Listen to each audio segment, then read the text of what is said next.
So today I am joined by two very, very special guests discussing an important topic in aquatics, the positive benefits of joining a swimming class that is both respectful and trauma-free from a neuroscience perspective. So welcome Greer and Rocio.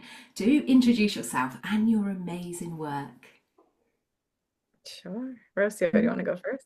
Hello. Hi, everybody. I'm Rocio. And I'm a neuroscientist, and I dedicate my professional life to educate parents and professionals about the infant and parental brain. And Greer is my close collaborator. Greer, you want to introduce yourself? Yeah, my name is Greer Kirshenbaum. I'm also a neuroscientist and author, and working every day with Rocio to bring neuroscience to families in any way that we can. Yeah. Oh, thank you. I really appreciate your time today to really bring through this neuroscience perspective into our aquatic world when we are really looking at nurture, because there's so many positive benefits. But what I thought might be really nice, first of all, is because when we're looking at respectful aquatics, we do want them to be trauma free. So, shall we sort of start with why nurture is so important, the positive benefits, but let's also look at the context of, well, what is trauma on the young sensitive brain? Yeah. Yeah. Can I share my story with Yeah. nurture and trauma and swimming? When I was little, this is all from parent report from my parents' story. I don't remember it. Um, they said I think I was probably around 2 years old when I had swimming lessons, and my teacher dunked me without my consent. Like I think I was crying and screaming, and they dunked me. And my parents said that had a really big effect on me. I was, I think I was probably behaving normally most days of the week, but that when it came to the swimming day, Saturday, whatever it was, um, then they would say, we have swimming today. They said I would just completely shut down and like be sort of catatonic, and I would just be like frozen and scared. And I think I would resist getting in my car seat, resist going. It was a horrible experience for me. Um, and so, that's one experience of many, many experiences in my infancy. And so will be for all children, right? Who are learning to swim. But the message that we have really is in the first 3 years of life, and I would hope for all of life, but certainly in the first 3 years, we do want to take a nurturing approach to everything we possibly can for our little ones. The brain is very vulnerable in these first 3 years, especially because the emotional system is forming in the brain, our stress system is forming, and they're all formed based on the experiences we have. And so when we have mostly nurturing experiences, the brain will develop to be, grow up to be as emotionally healthy as it can be. And if we do have some of these stressful experiences, especially repeated stressful experiences, the brain grows up with more vulnerability, a higher risk to develop struggles with mental health and also physical health. Mm, yeah, so it's really important the first, as you say, few years of life.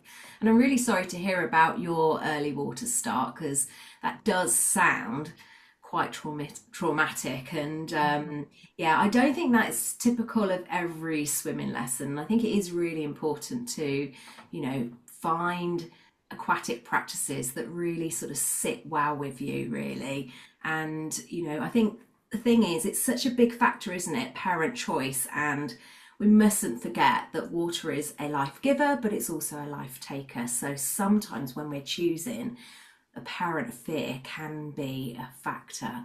But what advice do you have for parents to really prevent adverse aquatic experiences for their little ones? Yeah, I mean, I had my son had beautiful experiences Right. learning to swim. All respectful, all on his time, whenever he was ready to do anything, it was his choice, right? Yeah, Yeah, yeah. nice. Um, anything, because you're in Spain, aren't you, Rocio? Yeah. Yeah. How would Here, you yeah. choose a swim practice, a nurture-based swim practice for your little ones? Well, here in Spain is also you hear this Mm, non-consent push. I was pushed. So many adults remember, so many parents that I talked to, oh, I was pushed. I don't want that for my kid. And it's quite prevalent. And it's just a story I'm going to share. Right across the street, there is a Go Fit. It's called a gym with a pool, and they teach swimming lessons there. And I heard horrible things about it. So, and my 8-year-old also went. So he was lightly coerced. He was already swimming. So it wasn't like a 2-year-old being pushed. So, but he came home and said, I hate it. I don't want to go. So he didn't go in there anymore. And then I hear all these younger kids, because we live in a building. And so we hear all the stories. Yeah, well, they went to Go Fit. And like, guess what? So then my 6-year-old had to learn swimming. And I was like, there's no way we're going to go there. So yeah, we drive all the way to another part of the city just so he yeah. can have swimming lessons that are respectful. And that's how it is. He goes there, and actually lots of his classmates from school go there because it's like a word of mouth. Say, where there's a swimming lesson, there is like this. So all the parents go. Yeah. Yeah, he's not pushed. He's just on his own, goes in the water, um, and he's very respectful. The parents can be there as well, and he's happy. Mm, So it's all just about, not forcing anything. Because when you force, I always think, oh, what's happening to that amygdala, right? It's like just overactivated and being like fear, fear, fear. And yeah, kids has to learn, like they have to learn, otherwise they're gonna drown, not drown, but that's what their body is thinking. And so I just think we're overactivating amygdalas by sending them to that type of swimming lessons. And then you don't like swimming when you're an adult. mm, Yeah. I even saw, um, I was in Los Angeles when my son was a young baby, and we would, hang out with other moms in the pools all the time with very young babies, like 6 months, 8 months. And that was normal to do as well. Everyone would be just dunking their baby just because they can't, Joe, maybe you could tell me that if this is right, that babies will hold their breath if they're dunked. So babies And do have, yeah, they do have a dive reflex and they do hold their breath, but just because they can doesn't mean that we should as a parent, and we should be really respectful because we sometimes even think about mistiming, and it's such a gentle approach that's needed. And yeah, I think sometimes we have a broad brush approach and think, oh wow, yeah, all babies hold their breath, so 1, 2, 3, and here you mhm. go, Yeah, was not comfortable with it. I never did anything like that. Yeah. yeah. And fear can actually override it as well, because then we're in a fear-based response. But my always advice is, as you say, if something doesn't feel right, then go with your instincts, really. Go and watch a lesson. I love the way that you said parents were together in the lesson. I think that is such a nice rich learning experience where you can build relationships together in the water, and watch a class, talk to other parents. I think these are really, really important factors. And if something doesn't quite sit right, then use trust yourself, really. Because how does trauma work? Does it actually sort of fizzle out as we get older, or does it sit within us and then it can sort of like pop up again? Yeah, I mean, I think we should be specific with the definition Mm, of trauma. Negative experiences and stressful experiences can leave an impact on the developing brain, yeah, but it's not always trauma or yeah, traumatic, right? yeah, Um, Trauma would come from either chronic repeated experiences of stress. And that could be from a disconnected relationship, and also from abuse and neglect, as a baby, or a person. And it could also come from a very large, like enormously stressful event, mm, that we were not, that were disconnected from others, yeah, and we weren't. and the event wasn't supported, Yeah. Yeah. right, in a way. And um, yeah, so I think negative experiences would, with swimming and water, would probably be different for different people, for different babies. For some, it would be an acute experience where their stress got very high, and then, they leave the swim class and they don't think about it again. Other babies like me, it was clearly showing that I was showing fear and stress outside of those lessons, and that, could fall into like a chronic kind of repeated experience of Yeah. it. Yeah. Yeah, definitely. Yeah. And what happens if, and this is really for parents as well, if they really do see their child, maybe there is a swim lesson and they're crying, but the instructor says, "Oh, don't worry, crying's normal. It's just part of communication, really. All sort of children cry when they learn new experiences." What happens from a neuroscience perspective, and should we ignore a crying child? Well, parents want to respond. You can always see this if you are really observing their faces and their nonverbal language, Mm. they want to respond, and that's just innate. The parental brain wants to respond and wants to offer sensitive care. That's the main goal of the parental brain, and you can't really go against it. Like if you're just listen to that voice, you will. But then you have these barriers, right? You have the teacher telling you, "Oh, it's for their own good," or is your issue that you have, like that you want to respond. Somehow it's parents' fault that they feel like this.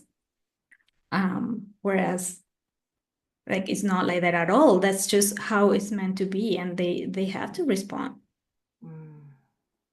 Yeah, the only way the babies can go from a state of high stress to low stress is through co-regulation through a trusted person. Exactly. So denying that to a baby it's putting their developing brain at risk, you know?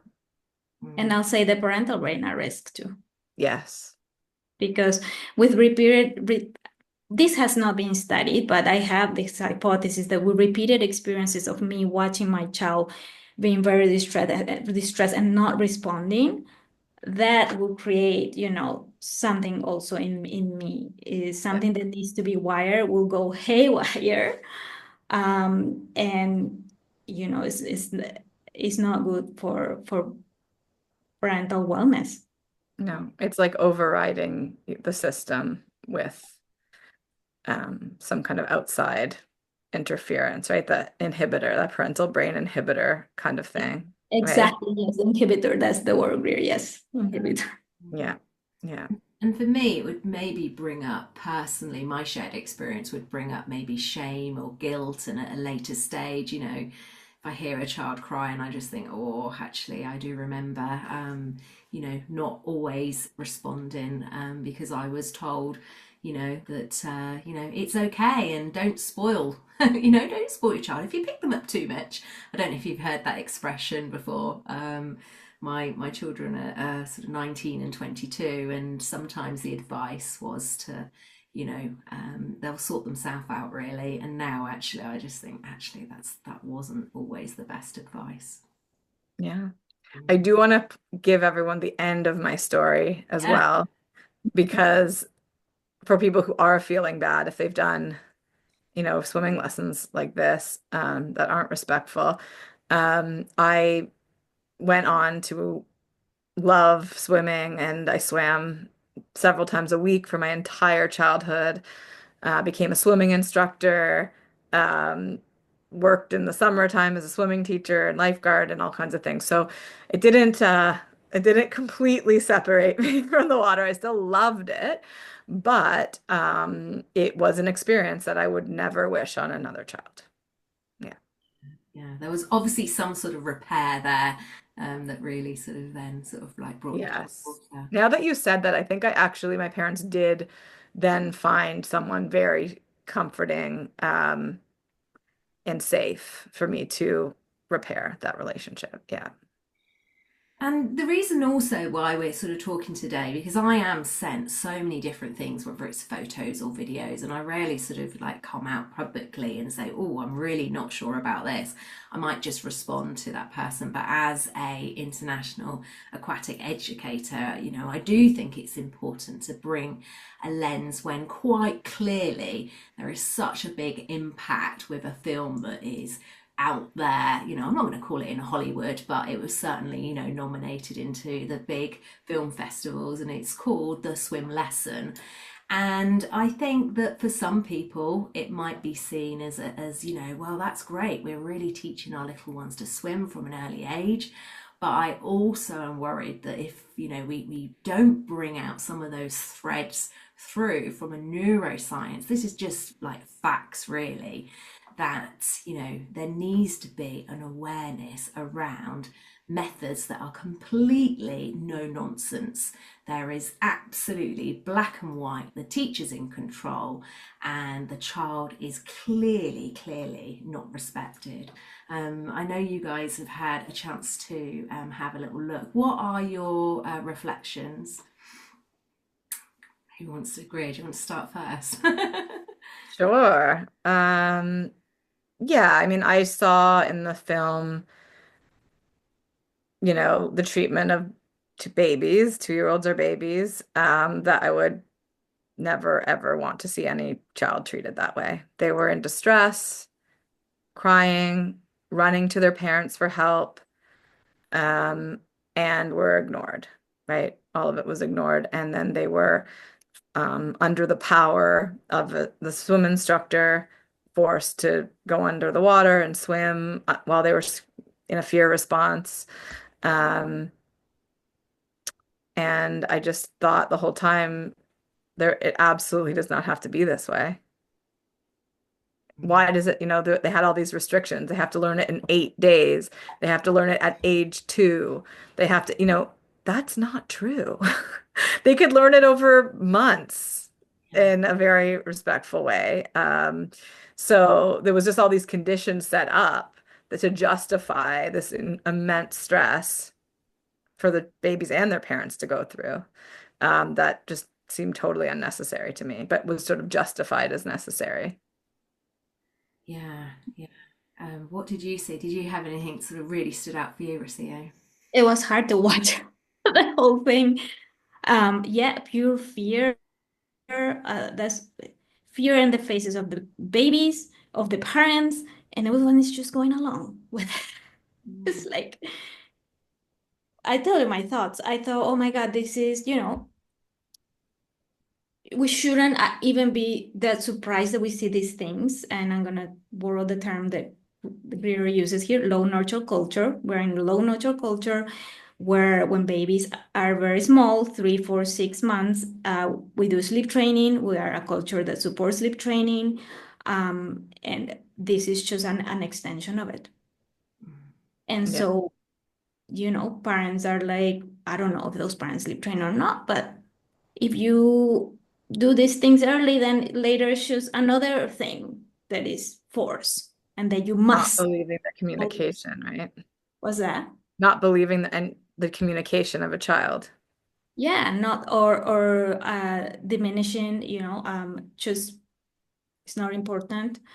And so that's one thing. Then the attachment system being so activated, because and there is lots of science behind it too. When the attachment system is activated, they need safe haven. They run to the parents. They need co-regulation that goes with neuroscience. It's all together. And yet, all they get is a stranger they don't have relationship with in a very Ripping them away from their parents. exactly. This is a stranger. Okay, so that's another thing too about swimming. Like there has to be a relationship with the instructor. There has to be some warm up to create a safe relationship. There's none of that. That they just put there. They cannot escape.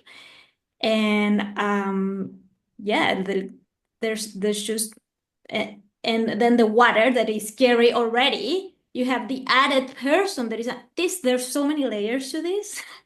I don't even know. And then the parents' faces that says it all, they want to respond, they're distressed, they're trying not to cry, their faces are heartbreaking to see. A mom was trying to like listen to his child about the towel, the one like calling for the towel, and she trying to do something about it, and the instructor just completely being like, no, no, no, that's not what. Anyways, I could go on and on about so many details of this, but none of this has to be like this. And the instructor, yes, I understand he has good intentions. You can even see he's emotional at the end, but he is uninformed. And that's the big thing here. And everyone working with children, and I always say this, everyone working with children needs to be informed about the infant brain and about the parental brain and how the stress system works. If we were a society that was informed about this will never happen. Perfect. Yeah. Yeah. For me, there was just a few words that really stood out. I can't even imagine saying to a child, "You're not in control." Mhm. Actually, that's exactly what I want children to feel when they're learning. Actually, I want them to be in control of their bodies. I want to give them that autonomy and independence, that comfort inside. So for me, that was a really big thing of telling a small child. As soon as you realize that you're not in control, I'm in control. That to me is like switch off your shut down, your stress as quickly as you can. I was like, wow, that's a big one. Yeah, they're learning it. Their brain will interpret it, right, as like a life or death situation. Like if I better do what this person says to survive, and Yeah. that's how they're learning. And we know we don't have to learn that way. We could learn from that positive place, right? Of like, this is fun. Look what I can do. I can have confidence here. Yeah. Yeah. And I think you're right with the 8 days. Why? Why 8 days? And I sometimes sort of put it as a parallel of like, look, there's so many things in the world that are so scary and probably more dangerous. I mean, let's take a road. You would never teach a 2-year-old.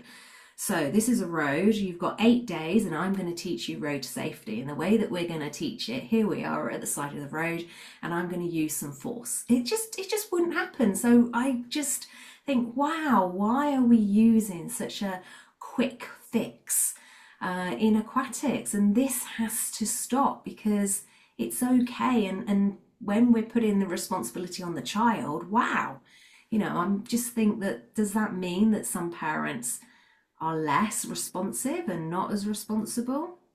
Yeah. I think Rocio's right. You could see the instructor does have great intentions. He wants kids to be safe. He wants them to learn to swim.